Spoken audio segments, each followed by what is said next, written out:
Bonjour et bienvenue sur la chaîne de Rêve Créé Transmis, la chaîne pour vous aider à cultiver et à nourrir votre âme d'enfant. Je me présente Mélissa Nittenberg, coach créatif et fondatrice de Rêve Créé et Transmis. Aujourd'hui, nous allons parler du travail. Pour certaines personnes, le mot travail rime avec labeur, ennui, obligation, effort. Mais aujourd'hui, nous allons rencontrer quelqu'un de très particulier pour qui ce mot a les valeurs suivantes: confort, épanouissement, richesse et plaisir. Tout de suite, je vous invite à retrouver Cindy Trier pour une interview exclusive autour du travail et de la notion de plaisir.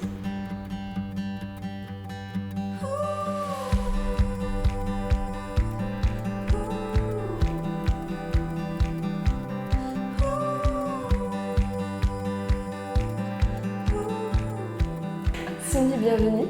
Merci infiniment à toi, Mélissa, d'avoir fait la route pour venir jusqu'à moi. Je suis sincèrement honorée. Avec grand plaisir. En plus, vous ne voyez pas tout, mais c'est absolument magnifique. On se trouve dans les locaux de Tremplin Carrière et c'est absolument magnifique. Je tiens à le dire. Et moi, je tiens à préciser que Mélissa est fort sympathique.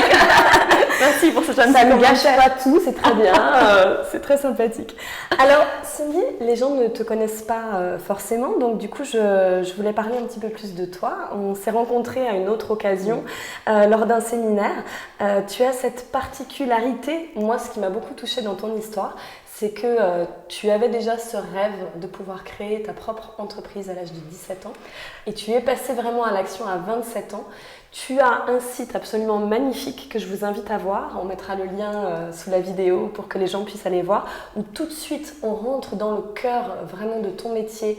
Il y a des supports très variés, vous pouvez y trouver des articles, vous pouvez y trouver en même temps des vidéos et en même temps aussi des chroniques à une émission de radio. Oui.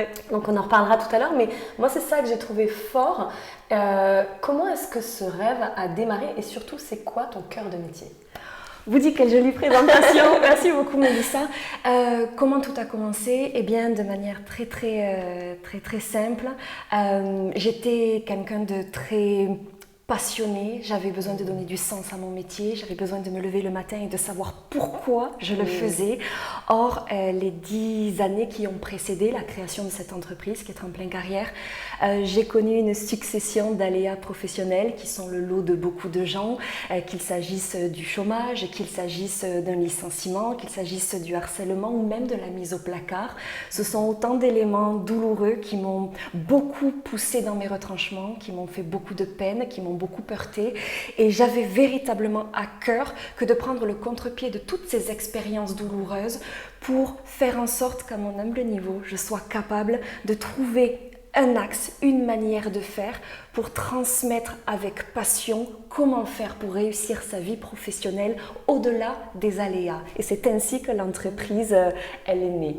Et si je dois te répondre à la question de savoir quels sont les axes de l'entreprise et quel est mon métier, eh bien pour ma part, je suis donc consultante et formatrice. Depuis 1 an et demi maintenant, je suis aussi chroniqueuse radio et depuis 2 ans environ, je suis auteure. Ce sont autant de métiers transverses qui ont pour vocation de s'adresser à toutes les personnes qui sont impliquées, motivées, déterminées à promouvoir leur évolution de carrière, à donner du sens à ce qu'elles font. Et à ce titre, j'interviens essentiellement auprès des entreprises et des particuliers de manière équitable. Pour les entreprises, il s'agit de travailler dans le cadre de la formation collective et individuelle sur mesure sur tout ce qui relève de la communication managériale. Comment on peut mieux parler à ses salariés? Comment on peut faire pour les fédérer? Comment on peut faire pour leur dire les choses avec tact, avec pédagogie, mais non moins fermeté? Comment on trouve le juste milieu? Et puis, pour les particuliers, il s'agit entre autres de les accompagner dans le cadre de leur reconversion professionnelle. Parce que tu le sais, Mélissa, ça te parle sans doute. Il y a un moment donné où on a l'impression qu'on fait les choses, mais qu'on les fait de manière automatique, mais sans qu'on ait du cœur à l'ouvrage. Et pour toutes ces personnes qui ont envie de se donner les moyens de partir sur un autre secteur d'activité, eh bien, il est important de se poser les bonnes questions pour être sûr que la prise de risque, elle est à la hauteur de l'envie et de la détermination qui est la nôtre à aller vers autre chose, un autre métier, un autre emploi. Et couplé à tout ceci, et promis, j'arrête de parler. Il s'agit vraiment d'intervenir sur tout ce qui relève du développement personnel, sur la manière dont on peut entreprendre sa vie, sur la manière dont on va trouver la force, l'énergie pour pouvoir aller jusqu'au bout des projets que l'on porte. Et pour ce faire, eh bien, cet axe, il me semblait être inconditionnel pour pouvoir vraiment aborder à la fois la vie d'entreprise, mais aussi cet équilibre, dirons-nous, avec ce que nous sommes intérieurement. Donc, pour qu'il y ait de l'adéquation entre ces aspirations personnelles et ce que l'on va avoir sur le terrain, ces projections professionnelles. Voilà. Très belle définition. Vous voyez, elle est passionnée. Donc, c'est tout un parcours, c'est toute une histoire, c'est tout un univers aussi que tu proposes. La question, c'est du coup, comment sait-on qu'on a trouvé une activité qui est épanouissante? J'adore cette question. Merci Mélissa de la poser. Si je dois te répondre avec toute la spontanéité qui est la mienne, je crois que l'on sait que l'on a trouvé une activité épanouissante quand la nuit, on se réveille en sursaut avec cette volonté de noter noir sur blanc l'idée qui nous est venue pour ne pas regretter en l'oubliant le matin de la mettre en action. Je crois qu'on sait que c'est épanouissant quand que l'on soit en pseudo-vacances, parce que la vie d'un chef d'entreprise, on travaille quand même énormément, mais c'est quand on est en vacances ou en week-end et que malgré tout, le cerveau reste en ébullition, qu'il reste présent, qu'il reste ouvert à tout ce qu'il voit, qu'il cherche à s'inspirer de tout ce qui se passe autour pour aller chercher la bonne idée. Mais attention, le cerveau en ébullition de manière positive, parce que là, c'est quelque chose qui nous porte, ça ne nous coûte pas en termes d'énergie. Et ça, c'est vraiment très important. Et enfin, je conclurai ma réponse en te disant que c'est quand bien même le matin nous sommes physiquement fatigués, c'est que l'on met un pied au sol, qu'on va à sa salle de bain, qu'importe, et qu'on sait pourquoi on se lève. Quand on sait pourquoi on se lève, quand on sait que ce que l'on fait, ça a du sens pour nous et que ça peut avoir une utilité pour les autres, pour moi, c'est ma définition de quelque chose qui est épanouissant. Waouh, super. Donc il y a vraiment tout ce lien avec ce ressenti, avec cette notion de plaisir dont je parlais dans la petite introduction. Je suis désolée d'ailleurs de ma voix, on dirait Janis Joplin après un concert, j'ai un petit voile sur la voix, mais c'est comme ça, j'aurai une voix très suave dans cette interview. C'est très sexy, mais ça, tout va bien. Et du coup, pour toi, parce que c'est la grande question aussi que une partie des gens se trouvent dans cette situation-là. Souvent, ils ont un emploi dans lequel ils commencent à s'ennuyer, où on se dit « Ah, tiens, c'est vrai que bon, je fais faute de mieux ». La question, souvent, j'entends beaucoup de gens qui disent ça, qui disent « Oui, mais l'herbe est plus verte à côté, donc je vais quitter ce que je vais quitter, mais je ne sais pas ce que je vais trouver ». La grande question, c'est est-ce que pour toi, tu penses fondamentalement, même si je sens qu'il y a déjà une ébullition qui est là, est-ce que tu penses que fondamentalement, il y a le job de rêve, le travail de rêve, ça existe, ça peut exister? Tu sais, je crois que je ne travaillerais pas 60 à 80 heures par semaine si je n'avais pas cette conviction profonde que le job de rêve, il existe. Par contre, je ne veux pas non plus vendre du rêve, vendre une illusion, vendre une carte postale. Créer le job de ses rêves, je crois que c'est aussi se donner les moyens de tendre vers quelque chose qui suppose une prise de risque, qui suppose de prendre des décisions stratégiques, qui suppose de sortir de sa zone de confort. Et donc, je crois profondément que l'on peut tendre vers le job de ses rêves, que l'on peut tout faire pour y donner du sens, de la consistance, pour le rendre palpable, pour y donner la dynamique que l'on espère, que l'on souhaite insuffler. Pour autant, il faut juste savoir que ça ne se fait pas, je le crois, en un claquement de doigts. La réussite, c'est aussi beaucoup de travail. Mais le travail, tu le disais en introduction de manière merveilleuse, ce n'est pas non plus qu'un sacerdoce. Quand on aime ce que l'on fait et qu'on se sent l'énergie requise pour se donner les moyens d'aller encore plus loin, eh bien quelque part, oui, je crois qu'on peut tendre vers le job de ses rêves, sans l'idéaliser, sans croire que tout est beau, simple et facile. Chaque jour qui va s'écouler, c'est de savoir pourquoi on se bat. Parce qu'un obstacle, je crois qu'il est plus facilement franchissable quand on sait pourquoi on s'échauffe pour le franchir, tout simplement. Tout à fait. Et d'ailleurs, ça c'est aussi une des questions que je voulais te poser parce que on a des obstacles, il y a des étapes, il y a des choses aussi à passer. Et des fois, François Lemay en parlait aussi sur la notion de son équipe, de savoir aussi quelles sont ses forces, ses faiblesses. Est-ce que pour toi aussi, l'entourage est quelque chose d'important pour toi? Et si oui, pour toi, ce serait quoi? Pourquoi c'est si important? Tu sais, quand je réalise des bilans de compétences, d'orientation, il y a souvent, à un moment donné, ce déclic pour créer sa propre entreprise. Et là, souvent, je dis aux personnes qui m'accordent leur confiance, attention malgré tout à sous-peser le suivi, le support, le soutien que vont avoir vos proches vis-à-vis du projet qui est le vôtre. Ce n'est pas quelque chose de déterminant, parce que parfois on est entouré par des personnes qui peuvent projeter sur nous leurs propres craintes, leurs propres peurs, et ne pas forcément nous encourager à l'entrepreneuriat ou à un changement, à un autre secteur d'activité.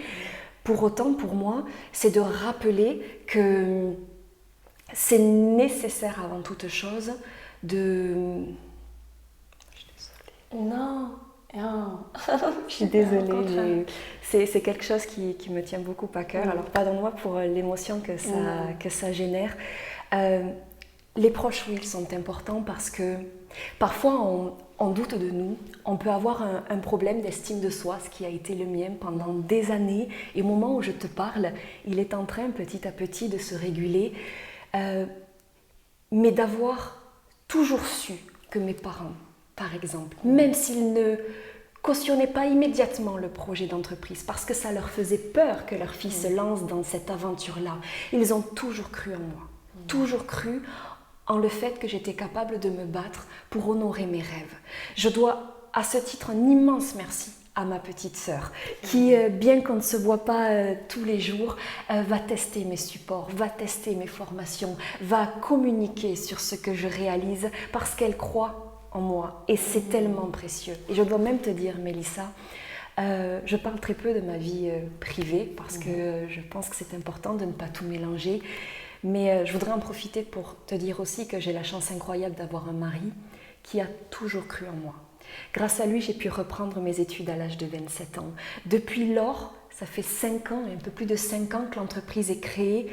Il accepte, il comprend quand je ne rentre pas très tôt le soir. Il comprend quand j'ai besoin d'en parler. Il comprend quand j'ai besoin de lui partager les difficultés qui sont les miennes. Et d'avoir une écoute attentive, sans jugement de valeur. D'avoir quelqu'un qui croit en toi presque pour deux. C'est phénoménal. Alors pour répondre à ta question, et pardonne-moi l'émotion que ça a suscité, je pense vraiment que pour toutes celles et ceux qui veulent se lancer, c'est important le soutien. Mais s'ils ne le trouvent pas chez leurs proches, tel que j'ai eu cette chance pour moi, je vous propose à vous tous qui écoutez cette vidéo de recourir à la citation de Jim Rohn. On est la moyenne des 5 personnes que l'on côtoie le plus.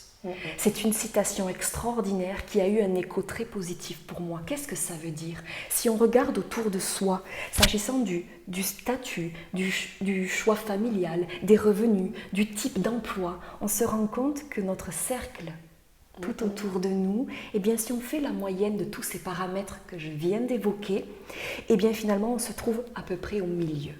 Sauf que quand l'on veut prendre des risques, quand on veut aller plus loin, quand on veut dépasser le cadre, le moule dans lequel on se trouve, eh bien mon conseil, vraiment avec tout mon cœur, c'est entourez-vous de personnes qui ont réussi. Entourez-vous de personnes qui ont pris des risques. Entourez-vous de personnes qui sont inspirantes, qu'elles puissent vous tirer vers le haut et que cette moyenne-là, elle soit revue à la hausse. Et un jour, une personne a dit, n'ayez pas peur d'être le plus petit d'un grand. Je trouve ça magnifique. Je fais 1m62, c'est pas compliqué d'être la plus petite, mais au-delà de la boutade, je me disais toujours, mais qui tu es? Quelle est ta légitimité? Quelle est ta crédibilité? Mais quand on réfléchit comme ça, on n'avance pas. Donc, n'aie pas peur d'aller voir des personnes qui ont eu un parcours de vie pour lequel ils t'ont montré l'exemple va t'inspirer, va chercher cette dynamique-là, ce que tu fais merveilleusement bien quand tu conduis des entretiens, quand tu conduis des interviews. Je pense à Alexandra Villarroel-Abrego que tu as interviewée il y a quelques semaines. Bravo, bravo à toi parce que tu es l'exemple même de ce que j'essaye de préconiser. Voilà. Wow. C'est vrai que ça, tu le dis, c'est vrai. Moi, c'est vrai, une des choses du message, c'est aussi transmettre. Et pour moi, le fait de, des fois, avoir des interviews de personnes qui sont expertes, reconnues, ou pas du tout, des fois, ben, ça permet d'avoir des déclics et de se dire « Ah ouais, tiens, c'est comment ?» Ah oui, tiens, il est passé par tel chemin. Ben, ça veut dire que c'est aussi possible pour moi. Tout à fait. Donc, ouais, superbe. Et du coup, pour toi, quelles seraient les 3 qualités essentielles pour aller vers ses rêves? Alors, je ne vais pas aller chercher très loin, je te dis pourquoi. Parce que je vais simplement me permettre, si tu me l'autorises, de reprendre l'intitulé de mon premier ouvrage. Audace, enthousiasme et persévérance, les clés de la réussite.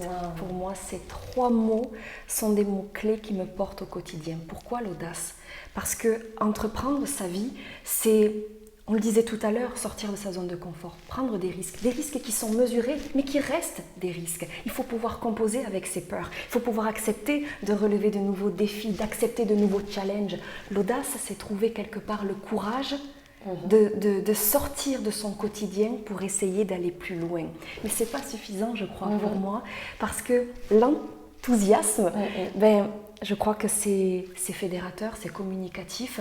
Quand on aime ce que l'on fait, c'est plus facile de le partager. Et pour moi, Mélissa, un sourire, ça n'a pas de prix. Et je pense que quand on fait les choses avec son cœur et qu'on offre un vrai sourire, pas un sourire hypocrite, et bien quelque part, on insuffle une dynamique positive. Et enfin, la persévérance. Parce que entreprendre sa vie, que l'on veuille changer de poste, que l'on veuille créer son entreprise, qu'importe, ou que l'on veuille aspirer à des fonctions plus élevées, la vie, on le sait, elle se met d'embûches. Et si on s'arrête au premier aléa, on risque de passer à côté de très belles opportunités. Donc, la persévérance, c'est la ténacité, la capacité que l'on va avoir à se relever après les chutes qui sont les nôtres. Voilà. Super.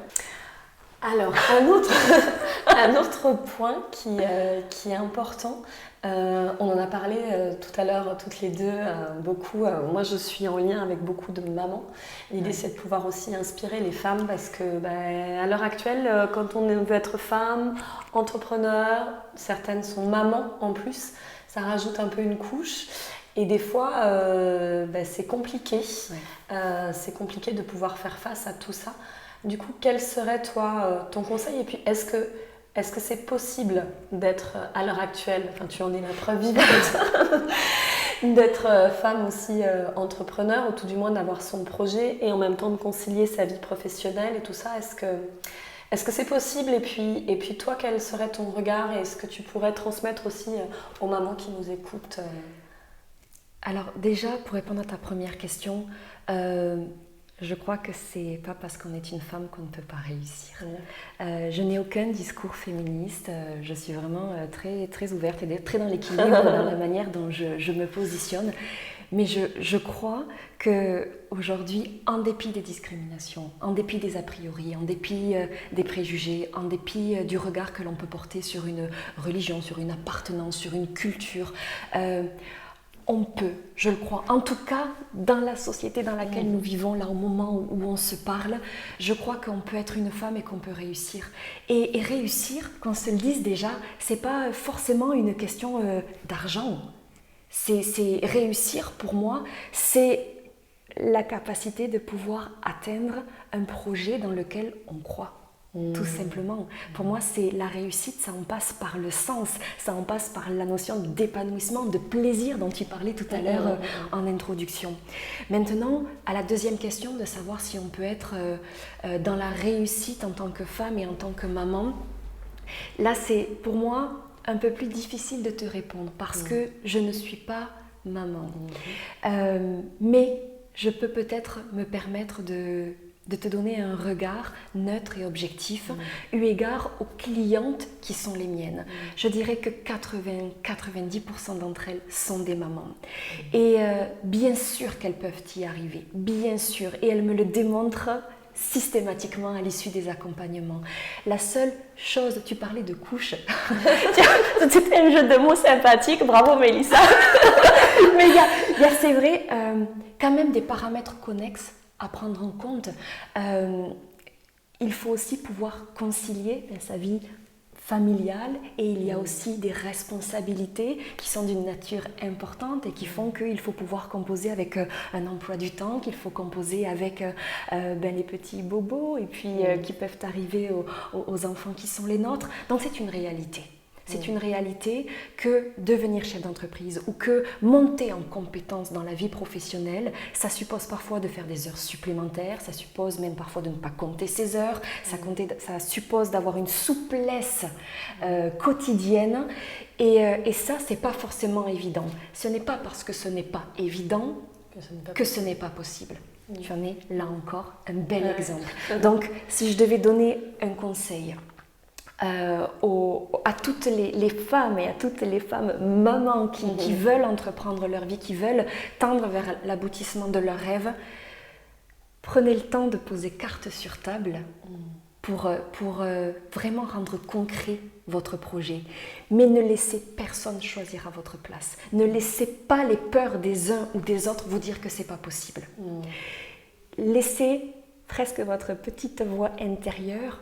C'est pas forcément facile pour ceux qui sont très cartésiens, mais ressentez si vous avez les épaules ou pas de le mener. Et si c'est le cas, eh bien il s'agit juste, entre guillemets, d'organisation. Donc oui, je crois que les femmes peuvent réussir, de la même manière que les hommes. Et puis tu disais tout à l'heure l'entourage, tu parlais de ton mari. Moi je sais que c'est quelque chose qui est très important et d'ailleurs je profite de cette vidéo aussi pour le remercier. Spéciale dédicace. Spéciale dédicace. Parce que c'est vrai que d'ailleurs j'avais fait une petite vidéo quand j'étais partie avoir ma certification et j'avais une spéciale dédicace en disant et merci à tous ces papas qui est aussi dans l'ombre, ces hommes qui soutiennent. Voilà. Après, bon, on a tous des compositions de famille qui sont différentes. Il y a des femmes qui n'ont pas forcément ce soutien-là, mais qui peuvent le trouver aussi d'une autre manière. Donc tu parlais de l'entourage et je trouve que c'est précieux de se le redire parce que des fois, dans la famille, comme tu disais très justement, les gens nous aiment, donc des fois aussi ils veulent nous protéger. Et comme tu parlais aussi de ta famille qui au début avait un peu peur sur ce projet-là professionnel, mais qui ont fait confiance et qui ont vu que finalement ça avait du sens. Finalement, ça serait ça aussi, ça serait le fait de se faire confiance aussi. Tu parlais d'enthousiasme tout à l'heure. Je pense que cet enthousiasme, à un moment donné, il est communicatif non, pour l'entourage. Il est communicatif et il est rassurant. Je pense que quand les gens que l'on aime se mettent, selon nos propres critères, en danger, mais que l'on voit que ces dangers, ils les franchissent petit à petit, pas à pas. Finalement, ça devient rassurant.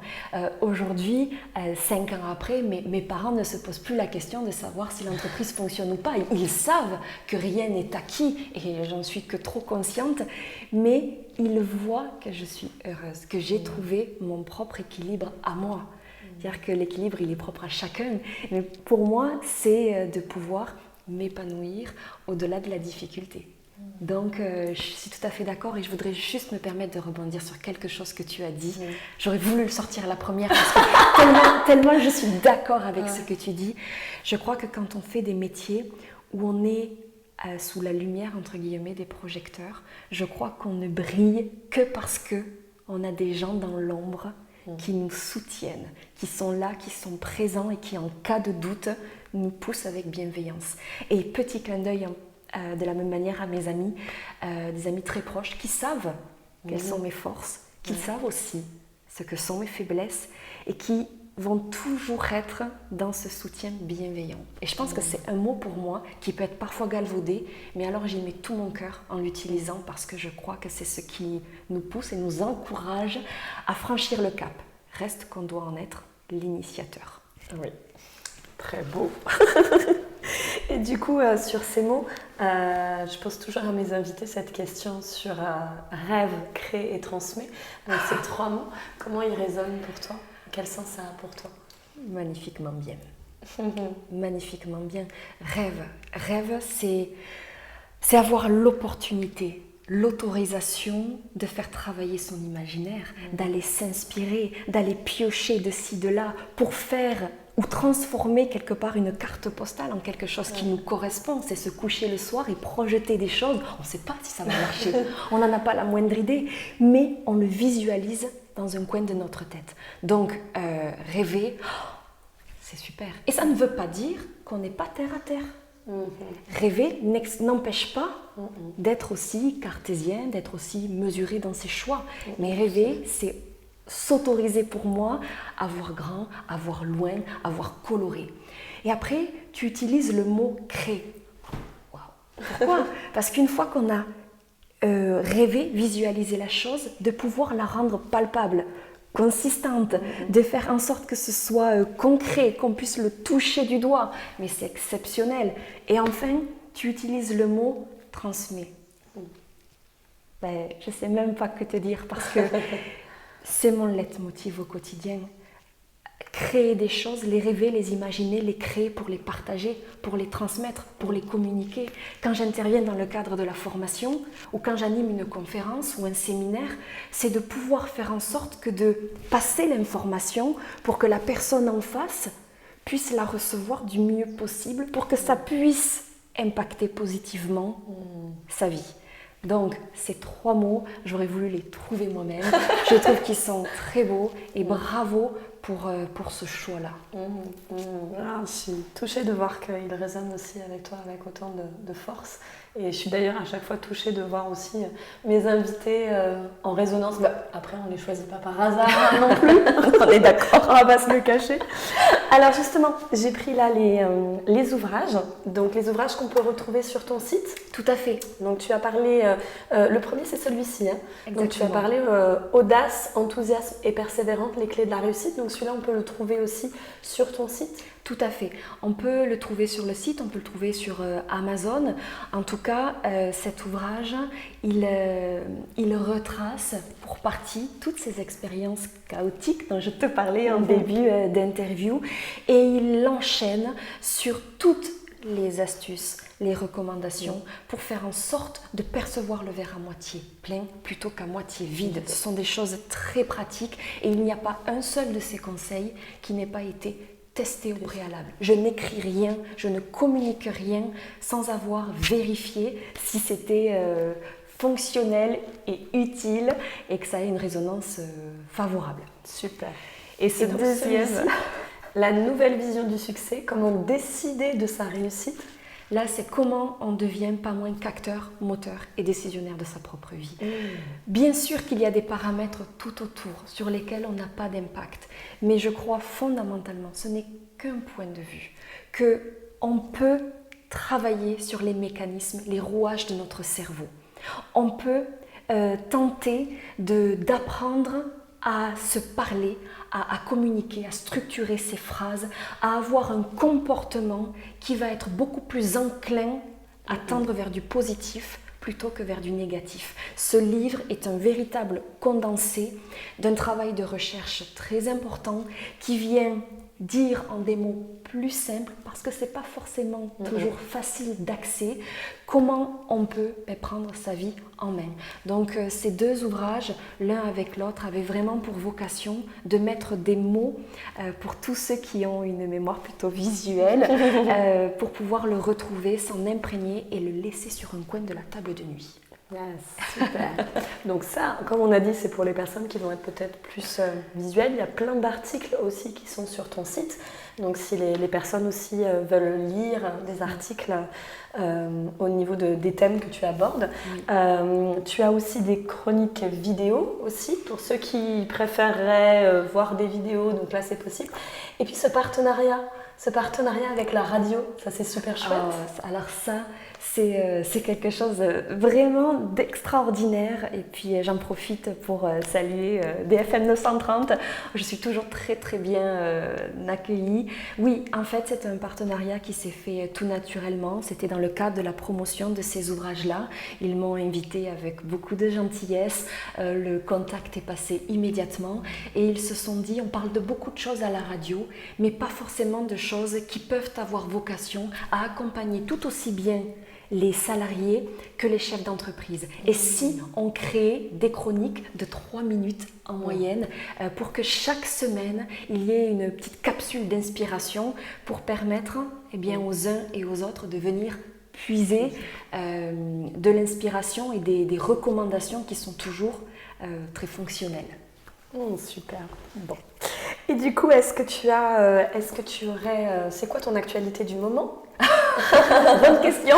C'est quoi ton actualité du moment? Est-ce qu'il y a des choses, parce qu'on a parlé aussi en off, on a parlé aussi de programmes, de formation en ligne, parce que voilà, tout le monde ne peut peut-être pas venir dans le Gers, on n'a peut-être pas cette opportunité, donc les gens peuvent te retrouver avec des programmes en ligne. Est-ce qu'il y a d'autres choses qui s'en viennent? Alors oui, tiens, pour ces programmes en ligne, c'est le deuxième qui va être lancé. Il y en avait un qui s'intitulait Oser les leviers de la réussite, qui s'adresse spécifiquement aux personnes qui ont l'envie de rebondir dans leur carrière professionnelle, qui ont envie de se démarquer auprès d'un recruteur, de faire la différence. Celle qui est aujourd'hui en cours de finalisation, c'est entreprendre sa vie. Comment on fait pour faire en sorte que nos 24 heures puissent être utilisées à bon escient. Donc ça, c'est vraiment quelque chose qui me tient beaucoup, beaucoup à cœur. Parmi les projets qui sont en cours et en parallèle, la refonte du site, je souhaitais qu'il soit plus ergonomique encore, qu'il puisse présenter toute l'actualité. Et au-delà, un beau projet dont je suis heureuse de pouvoir te parler, c'est l'exclusivité. Je l'ai annoncé nulle part ailleurs. C'est la sortie à venir de mon 3e ouvrage, mais qui présente une certaine particularité. Celui-ci, c'est mon tout premier roman. Et c'était comment faire en sorte que d'aborder des sujets très concret en termes de réussite, de développement personnel, mais de permettre à des personnages qui soient attachants, parfois sombres, parce qu'ils ont traversé des situations de vie parfois très violentes, très noires, très difficiles, mais de démontrer que quand on croit en ses rêves, quand on met en place toute une succession d'étapes les unes derrière les autres, et quand on se donne les moyens de rencontrer les bonnes personnes, on peut s'en sortir. Et ce roman, j'espère de tout cœur qu'il sera bien accueilli, parce que c'est très rare que j'utilise ce mot-là, mais j'en suis fière, juste parce que j'ai vu les yeux de ma maman briller. À l'âge de 15 ans, elle m'a demandé quand est-ce que j'écrirais mon premier roman. Et il a fallu attendre un certain nombre d'années, puisque j'en ai 34 à l'heure actuelle. Mais j'étais heureuse d'avoir pu donner à ma maman la possibilité de voir que sa fille était allée jusqu'au bout de ce qu'elle croyait juste pour moi. Waouh. Voilà. Écoute, je trouve que c'est magnifique et on va se quitter vraiment là-dessus, sur ce mot-là, de faire confiance et de croire en soi et en ce qui est juste pour soi. Tu parlais de cette petite voix aussi. Donc j'espère que cette interview vous aura apporté énormément. En tout cas, je te remercie. On va mettre sous cette vidéo tous les liens pour que les gens puissent se retrouver, pouvoir retrouver tes livres, retrouver tout ton site et exactement toutes les actualités. Donc juste le nom du site, c'est www.tremplincarrière.com. Tremplin de carrière. Vous voyez, vous êtes projetés déjà dans les airs. C'est tout un beau programme. En tout cas, Cindy, je te remercie. Je te remercie grandement de m'avoir accordé ce temps. De m'avoir ouvert ton espace qui est absolument magnifique. Merci à toi, vraiment, parce que tu es pleine de bienveillance. Ton parcours témoigne de cette énergie que tu déploies au quotidien pour honorer ces projets qui sont les tiens. Tu as un très bel exemple et tu fais les choses avec brio, donc merci. Merci à toi. C'est très agréable. Bon, sur ce, je vous souhaite une très très très belle journée ou soirée, ça dépendra du moment où vous regarderez cette vidéo. En tout cas, n'oubliez pas de venir nous retrouver aussi sur le site de www.rêvecréetransmet.com. Mettez des pouces en l'air, des commentaires aussi, puisque Cindy sera contente aussi de pouvoir y répondre, voilà, et de nous dire ce que vous avez pensé. Si vous avez des envies aussi d'autres interviews sur d'autres sujets, n'hésitez pas. N'hésitez pas de commenter, n'hésitez pas de partager. Et une chose que je ne redirai jamais assez et qui est très importante, c'est cultiver. N'oubliez pas de cultiver et de nourrir votre âme d'enfant. À très bientôt. À très bientôt.